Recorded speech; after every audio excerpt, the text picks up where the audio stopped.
So, you want to play Final Fantasy 13? Well, do you like hallways? Do you like crystals? Do you like bad auto battling? Do you have a branding fetish? And do you like Australian lesbian? Well then, Final Fantasy 13 is the game for you. Now, before we get into the video, I have to say that I love this game, however imperfect it is, and that my opinion might be a little biased, and of course, spoiler warnings. So the lore isn't as on the nose as other games within the Final Fantasy franchise might be. I'm looking at you, Final Fantasy X, so here's a simplified version for you guys. There was a god that created the fal'Cie, humans, and all the other creatures and the usual bullshit. He finished his little passion project and went out to buy milk and abandon his children. Now, fal'Cie are powerful magical creatures that can take on a lot of different shapes and sizes. Now, this was all nice and dandy until one day the fal'Cie started missing their daddy Bonavelza, who went out for milk after leaving the big brother to look after the little brother. Now, as any good big bro would do, they looked after the humans, providing food, water, warmth, and all that jazz. But you can't say they also didn't abuse their power. They take humans and brand them with their marks to turn them into Lofi, basically slaves, and give them magical powers to fulfill a task that they have been given. Do this one task and you'll be rewarded with eternal life by being turned into crystal. But the trick is that they only sleep until the fal'Cie sees another use for them. So the fal'Cie made two groups, the Cocoon fal'Cie and the Grand Pulse fal'Cie. These two groups waged war for many years, but in the end, no one really won. Just tons of people died, and now both groups are more or less scared of another full-on invasion from the other side, at least as far as the humans are concerned. The fal'Cie don't really care about humans. What they do care about is bringing Daddy and his milk back, and in order to do that, they want to make such a huge mess that it gets Daddy's attention so that he could come back. So here we are at the game's beginning. Sarah gets branded, her plain Jane boyfriend Snow is supportive, and they decide to tell Lightning on her birthday. Of course, she gets pissed and angry as this was kept a secret from her, but not only did Sarah get branded, she was branded by a Pulse fal'Cie, which is pretty bad considering she's a Kakuni. With all of that out of the way, let's take a look at our colorful cast of characters. First off, we have Lightning, a woman who was forced to grow up and look after her younger sister Sarah because their parents died at a very young age. She took on a persona of this cold and collected soldier while basically joining this world's equivalent of the police. With no time to have a childhood, all Lightning knew was how to follow orders and put money on the table for her and her sister. Lightning didn't really have time to grow emotionally and only does so later through the game as she is forced to look after Hope through their journey of the Vile Peaks and Gapra Whitewood. Of course, the constant nagging and Snow's insistence on knowing Sarah's intention whittle down Light's cold exterior, and she finally opens up more and starts believing in him as much as he does in Sarah. Also, her real name might be Claire, although it's never really confirmed, at least not in this game. We only have an illusion that Bartangelus created of Sarah that said Light's name, but if it's to be believed or not, that's up to you. Snow Villiers, Sarah's boyfriend, is an incredibly bland character. He is the most basic kind of optimistic, thick-headed hero wannabe, saying things like heroes don't need plans and that he's going to save everyone. The only notable thing about him is that he's one of the founders of Nora, a kind of neighborhood watch for the city of Bodom to keep it safe from the fiends in the surrounding woods. Nora was later armed to fight against the Purge, which Snow led together with the other founders, Gadot, Lebro, Huge, and McQueen. His unwavering optimism though really helped bring Light around and make her believe in the best possible solutions and outcomes, for not just her sister, but for everyone else as well. Next up we have Saz, the dad of the gang in more ways than one. He is the most relatable out of anyone in the party, constantly referencing his age, back pain and whatnot. He himself is a father too. His son Dodge became a Cocoon Lofi, so of course he was taken away and done a lot of experiments on. He found Light on the Purge train and he immediately knew that trouble would follow. He didn't mind going with her though, since he himself was already on a dark, depressing path. He lost his wife, lost his kid to the government, and now the entire town where he used to live is being purged. Considering everything that was happening to Saz, it's a wonder he even made it through as much as he did.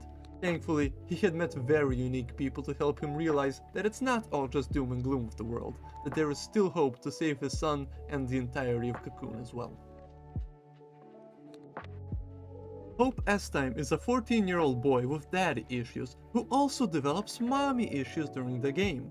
Although those are mostly developed due to him seeing his mom, Nora, fall to her death in front of him because she slipped out of Snow's hand while he was hanging on for dear life. From that point onward, he hates Snow with a burning passion that he even makes Operation Nora. Operation Nora is a plan to grow stronger with Light's help and to take his revenge on Snow. Now of course, Nora is also the name of Snow's neighborhood watch.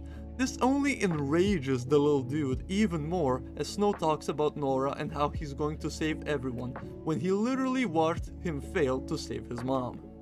Now, through the story, for whatever reason, Hope starts to hate Snow less and less, and even gets all buddy-buddy with him. He starts making speeches that more or less make him sound like the Hope that he was originally named for. Vanille is a young girl who perpetuates doing whatever the fuck she wants. This includes lying, pushing others forward, being annoying as fuck, and most importantly, not landing debuffs, which she really should be doing.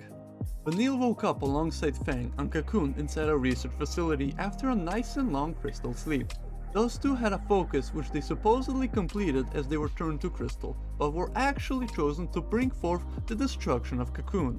They failed the first time around, and now are woken up once more to do it again. After waking up, Vanille plays dumb and says that she cannot remember anything of their focus from before the crystal sleep, but she is a dirty little liar. She believes that she is doing it with a good intention, despite knowing the truth and the damage she is sowing. Despite all her efforts, she didn't do much but more damage. Did you know, because of Vanille and her partner waking up on Cocoon out of their crystal sleep, Dodge, Saz's son, was made into a Cocoon Lassie to defend it from the big bad Pulse Lassie. You can imagine how happy Saz was to hear that. And now onto Fang, a fan favorite character of a very dedicated viewer. Fang is a fierce and cocky woman from Grand Pulse, wielding an impressive lance. She isn't one to take shit from anyone while carving her own path forward. While she does cooperate with other people, she usually does it out of necessity in order to further her own goals and keep her promises to her love Vanille. She was even willing to throw everyone else under the bus and become Ragnarok, the reason why her brand is white compared to everybody else, and destroy Cocoon on her own if it meant that Vanille and her would live. Even then, her emotions got the better of her. She loses focus and regrets her choice, as all the friends she made throughout their journey become safe. Her Ragnarok form vanishes. She and Vanille would have even become Crystal once more, should the plan have failed. Fortunately for the Fal'Cie, the rest of the crew had not actually turned to monsters and came back in order to kick their butt into the afterlife once and for good. Gameplay-wise, the game isn't too complicated. Get the enemy's HP bar down to 0, obviously. Most commonly, you're gonna do that by staggering the enemy, which causes them to take significantly more damage. Now, you don't really have a lot of ways to stagger someone. You basically have two options. 1. Keep hitting them with magic and normal attacks until the bar fills. Or 2. Get a preemptive strike. When an enemy is staggered, you also have additional options. Some enemies you can launch into the air, effectively making them unable to play the game while you wail on them and slice them up so good that even the fruitiest of ninjas would be jealous. Of course, there are other ways to increase the damage that you deal. You could also debuff the enemy. Hit him with the good old D-Protect D-Shell and Imperil combo and they are going to melt like butter in front of you. Now of course, you'll notice that you have 6 people to play with, but only a 3-person battle team, which means someone is gonna have to be warming the bench. I'm looking at you, Saz, but you only get to unlock all 6 later in the game since you'll be forced to play a certain team for most of the game, whether you like it or not. Now, most people have favorites. I have Lightning, Lightning has Fang, and Fang has Vanille. Therefore, I compromised and mostly played with Fang, Vanille, and Hope. Each character has 1 or 2 things which they are really good at, and one thing which they are okay at.